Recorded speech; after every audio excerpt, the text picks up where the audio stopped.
are you all? Hope you all are fit and fine. Dear kids, in essays previously I had explained you lesson 15 fun with clay, and today I am going to explain you lesson 16 my house. So are you ready kids? Let's begin. My name is Naseem. I live in Srinagar. एक लड़की है जो कह रही है उसका नाम नसीम है और वो श्रीनगर में रहती है.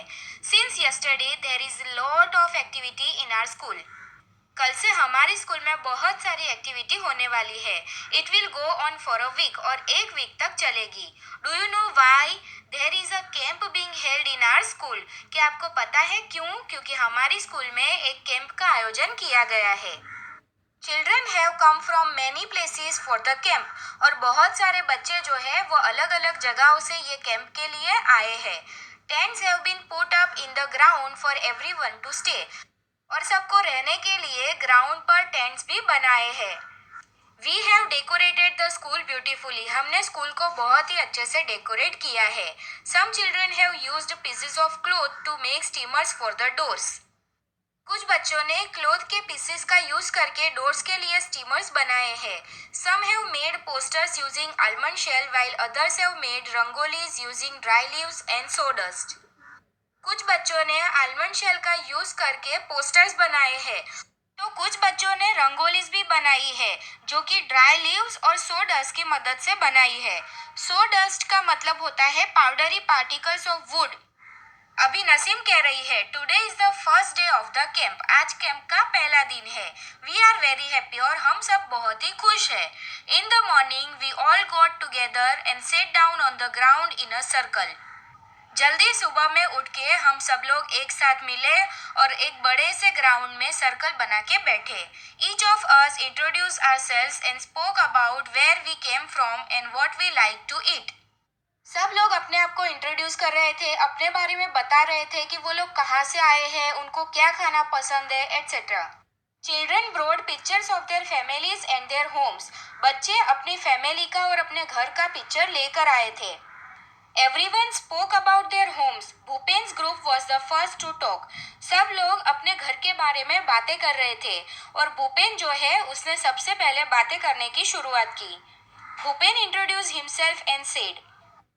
भूपेन ने अपने आप को इंट्रोड्यूस किया और बोला what care has to be taken by those who are living in house made of bamboo और वुड.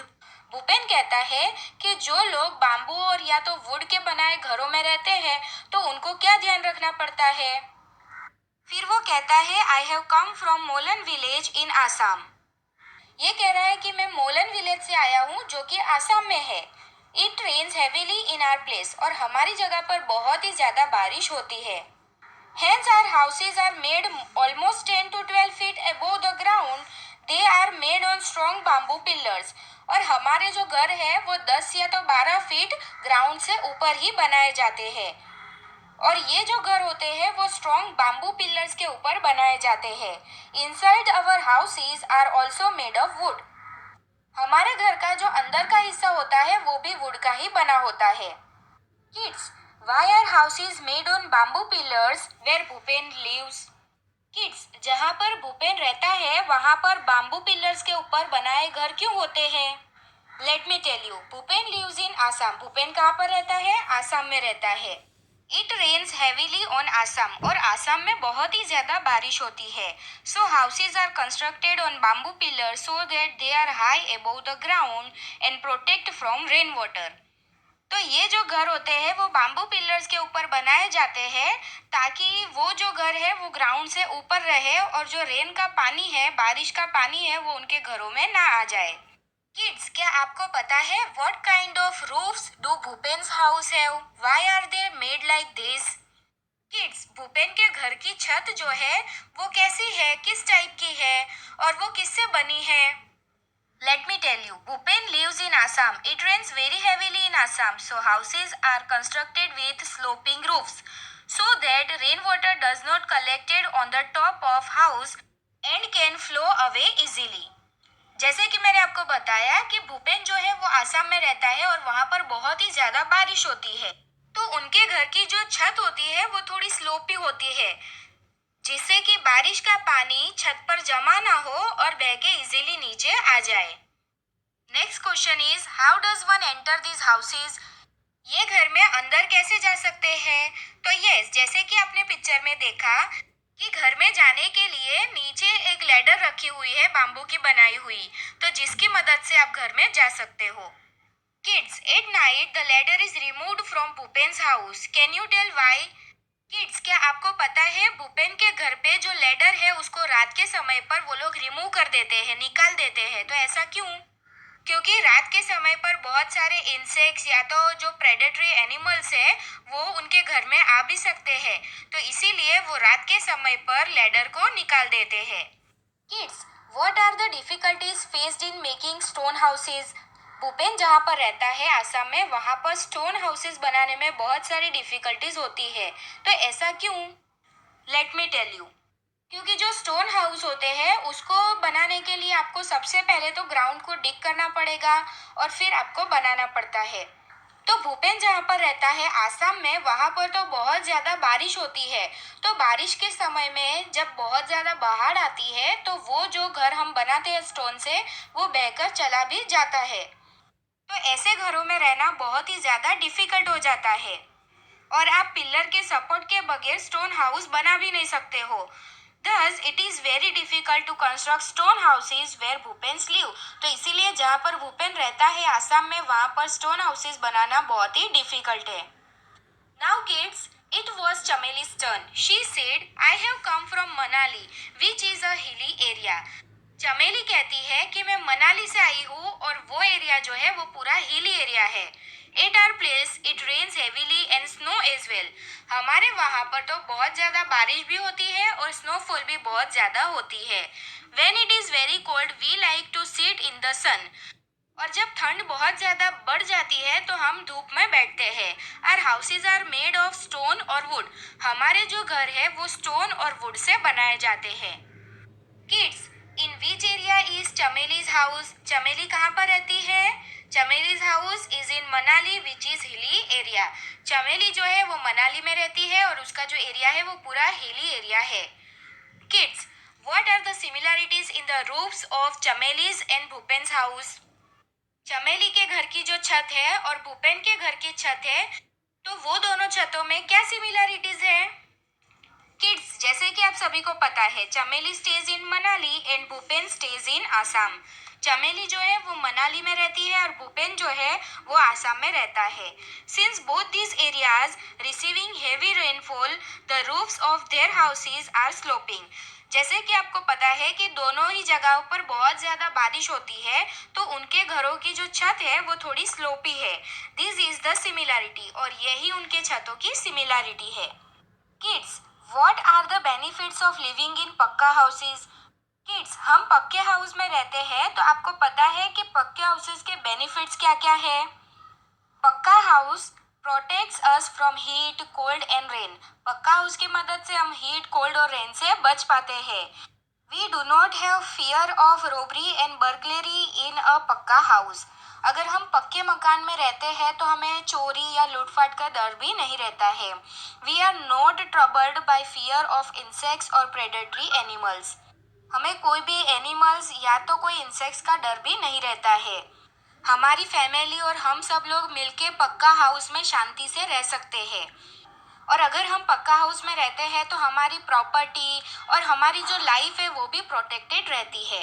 तो किड्स, अगर हम पक्का हाउस में रहते हैं तो ये सारे हमें बेनिफिट्स होते हैं। Now kids, Mitali and Anuj said. Mitali और अनुज कहते हैं they have come from Rajkot. वो लोग राजकोट से आए हैं। They showed pictures of Rajkot to everyone. वो सब लोग राजकोट की पिक्चर सबको दिखा रहे थे। In one picture seeing very high buildings, Bhupen said, oh such tall houses, how do you climb up? तो एक पिक्चर में बहुत ही टॉल बिल्डिंग्स दिख रही थी, तो भूपेन ने कहा कितने ऊंचे घर है, यहाँ पर लोग चढ़ते कैसे होंगे? तो किड्स, आपको तो पता है ना कि ऐसी मल्टी स्टोरी बिल्डिंग्स में कैसे ऊपर जाया जाता है। तो यस, बड़ी बड़ी बिल्डिंग्स में लिफ्ट्स होती है और उसके अलावा जब लिफ्ट्स बिगड़ जाती है तो स्टेयरकेस भी होती है। तो इस तरह से मल्टी स्टोरी बिल्डिंग्स में लोग ऊपर जाते हैं। Kids, new Delhi is the capital of India. जैसे कि आप सभी को पता है कि इंडिया का कैपिटल न्यू दिल्ली है। People from villages and towns come to big cities like Delhi in search of work. बहुत सारे ऐसे लोग भी होते हैं कि जो छोटे छोटे गांव में से या तो टाउन्स में से बड़ी सिटीज में काम के लिए आते हैं। This people often settle in the city. इसमें से कुछ लोग ही ऐसे होते हैं जो सिटीज में सेटल हो पाते हैं। There are a large number of people living here and the space is less. ऐसी सिटीज में बहुत सारे लोग होते हैं पर रहने के लिए जगह कम होती है। Many people do not have houses at all. और कुछ लोगों के पास तो रहने के लिए घर भी नहीं होते हैं। They have to live in slums and many people do not have that either. कुछ लोग तो झुपड़पट्टी वाले इलाके में रहते हैं तो कुछ लोगों के पास तो ऐसे रहने के लिए भी जगह नहीं होती है। People sleep wherever they find place. तो ऐसे लोग जो है उनको कहीं भी जगह मिल जाती है तो वो लोग सो जाते हैं। On the road, on the footpath, at the station. या तो रोड पर या तो फुटपाथ पर या तो उनको स्टेशन पर जगह मिलती है तो वो लोग वहीं पर रहते हैं। किड्स, क्या आपको पता है what care has to be taken by those who are living in mud houses? जो लोग मड के बनाए घरों में रहते हैं तो उनको क्या ध्यान रखना पड़ता है? तो किड्स, जो लोग मड के बनाए हाउसेज में रहते हैं तो उनको समर हो, विंटर हो या रेनी सीजन हो, सारी सीजन में उनको अलर्ट रहना पड़ता है। क्योंकि जब बहुत ज्यादा बारिश होती है तो उनका जो घर है वो कच्चा होता है, तो वो बह के चला भी जा सकता है या तो उसकी जो वॉल्स है वो कमजोर पड़ती है तो वो टूट भी जाती है। तो ऐसी वॉल को टाइम टू टाइम रिपेयर किया जाता है और उसको मजबूत बनाया जाता है। ऐसे घरों में इंसेक्ट्स या तो प्रेडेटरी एनिमल्स का डर भी रहता है। और ये जो घर है वो ज्यादा स्ट्रॉन्ग नहीं होते हैं, तो जब बहुत ज्यादा स्ट्रॉन्ग विंड्स या तो हरिकेन्स आते हैं तो इसमें घर टूट भी जाते हैं। इसमें चोरी चकारी का या लूटपाट का डर भी रहता है। तो ऐसे घर में जो लोग रहते हैं उनको हमेशा अलर्ट ही रहना पड़ता है। Now kids, Kashiram told everyone. Kashiram सबसे कहता है I have come from Rajasthan. मैं राजस्थान से आया हूँ। Rainfall is very scarce in are area. हमारे एरिया में बारिश जो है वो बहुत ही कम होती है। It is very hot too. और यहाँ पर गर्मी बहुत ज्यादा होती है। We live in mud houses. हम लोग मड के बनाए घरों में रहते हैं। The walls of the houses are very thick. और ये जो मड के बनाए घर होते हैं उसकी वॉल्स बहुत ही थिक होती है। These walls are plastered with the mud. और ये जो वॉल है उसको मड की मदद से, क्ले की मदद से प्लास्टर किया जाता है। The roofs are made of thorny bushes. और उसका जो रूफ होता है वो बुशेस की मदद से बनाया जाता है। मतलब कि सूखी घास की मदद से ये सारे रूफ्स को बनाया जाता है, जैसे कि आप पिक्चर में भी देख सकते हो। Now in the same way all the groups spoke about their houses. तो इस तरह से पूरे ग्रुप के मेंबर्स ने इस तरह से बात की। After the introduction a cultural programme was held. Introduction हो जाने के बाद एक कल्चरल प्रोग्राम था। The children performed various dances. तो इसमें बहुत सारे बच्चों ने अलग अलग डांस पर परफॉर्म किया। They sing folk songs in their own languages. सब लोगों ने अपनी अपनी लैंग्वेजेस में फोक सॉन्ग्स भी गाए। एवरीबडी हैड कावा विद आलमंड्स एंड कार्डमम। फिर सब लोगों ने कावा पिया, जिसमें आलमंड और कार्डमम होता है, इलायची होती है। कावा जो है वो एक कश्मीरी ड्रिंक होता है। We really enjoyed ourselves. और हम सब ने बहुत ही एंजॉय किया। In the evening we all went to the Dal Lake. फिर शाम को हम सब लोग डल लेक गए। We saw a houseboat. और वहां पर हमने हाउस बोट देखा। We sat in a shikara and some children move the oars. सिम कहती है कि हम लोग शिकारा में बैठे। कश्मीर में बोट होती है उसको शिकारा कहा जाता है। और कुछ बच्चे जो है वो जिसमें पैडल करके बोट को चलाया जाता है, जिसको ओर्स कहा जाता है, उसमें बैठे। वी सो द चार चिनार सराउंडेड बाय ब्लू माउंटेन्स। चार चिनार जो है वो दल लेक के बीच में एक आइलैंड जैसा है और उसके आसपास माउंटेन्स है। किड्स, आपको पता है how is a house boat different from other houses? ये जो हाउस बोट है वो दूसरे हाउसेज से डिफरेंट क्यों है? तो जैसे कि आप सभी को पता है कि जो हाउस बोट होती है वो वाटर में फ्लोट करती है और बाकी घर जो है वो हम ग्राउंड पर बनाते हैं। तो ये डिफरेंस होता है हाउस बोट में और अदर हाउसेज में। Kids, would you like to live in a house like house boat? Why? क्या आपको हाउस बोट जैसे घर में रहना पसंद है? क्यों पसंद है? मुझे तो पसंद है। Yes, I would like to live in such house. मुझे अगर कोई ऐसे घर में रहने का मौका दे तो मैं तो रहना चाहती हूँ। Because I enjoy floating on a houseboat. It is fun to float on the lake and look around from the houseboat. क्योंकि हम हाउस बोट में रहकर वाटर में फ्लोट भी कर सकते हैं और आसपास का नज़ारा भी देख सकते हैं। तो इस तरह से हम हाउस बोट में अगर रहते हैं तो एंजॉय कर सकते हैं। नाउ किड्स, जैसे कि आप अपनी स्क्रीन पर देख सकते हो, यहाँ पर पिक्चर्स दिए गए हैं और वो घर के हमें नाम बताने हैं। फर्स्ट जो है, जो स्नो से बनाया हुआ घर है, उसे स्नो हाउस या तो इग्लू कहा जाता है। सेकेंड पिक्चर है हाउस बोट का, जो वाटर के अंदर फ्लोट करता है। फिर जो टॉल बिल्डिंग है उसे मल्टी स्टोरी बिल्डिंग भी कहा जाता है। उसके बाद है टेंट। नेक्स्ट इज हट, जिसे झोपड़ी भी हम कहते हैं। उसके बाद है बुंगो, जो राजस्थान जैसे प्लेसेस में देखने को मिलता है, जो क्ले या तो मड से बनाया जाता है। Now kids, our next topic is put a right mark on the names of things which is your house is made of। यहाँ पर कुछ नेम्स दिए गए हैं और उसके नीचे हमें टिक करना है कि हमारा जो घर है वो किससे बना है। तो क्या हमारा घर ग्रास से बना है? नहीं बना है। डंग से बना है? नो। वुड से बना है? यस। हमारे घर में फर्नीचर होता है ना, तो टिक करना है। नेक्स्ट इज सीमेंट, हमारा घर सीमेंट से बनाया जाता है ना, तो उसके नीचे भी टिक करना है। नेक्स्ट इज कैनवास, तो कैनवास से हमारा घर नहीं बना है। फिर आयरन, लोहे से बना है? यस। हमारे घर में जो पिलर्स होते हैं उसके बीच में आयरन के रोड्स होते हैं। नेक्स्ट इज प्लास्टिक, क्या हमारा घर प्लास्टिक से बना है? नहीं बना है।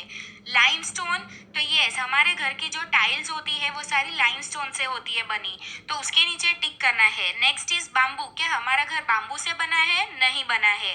नेक्स्ट इज ब्रिक्स, ब्रिक्स की मदद से ही बनता है ना घर, तो उसके नीचे टिक करना है। नेक्स्ट इज ग्लास, तो क्या हमारे घर में ग्लास की बनी चीजें हैं? तो यस, हमारे जो विंडोज होते हैं वो ग्लास के ही बने होते हैं, तो हमें उसके नीचे टिक करना है। नेक्स्ट इज स्टोन, तो हमारे घर में ग्रेनाइट, सैंडस्टोन, लाइमस्टोन या तो मार्बल की बनी चीजें होती है जो स्टोन ही होता है, तो उसके नीचे भी हमें टिक करना है।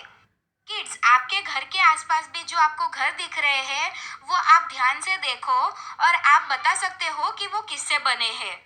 Now kids, our next topic is look at the pictures of various parts of a house given below। यहाँ पर कुछ पिक्चर्स दिए गए हैं जो हमारे घर का ही हिस्सा है, तो हमें उसके नेम्स लिखने हैं। जैसे कि आप फर्स्ट पिक्चर देख सकते हो, उसमें बेड है, तो हम देखकर ही पता लगा सकते हैं कि वो बेडरूम है जिसमें हम सोते हैं।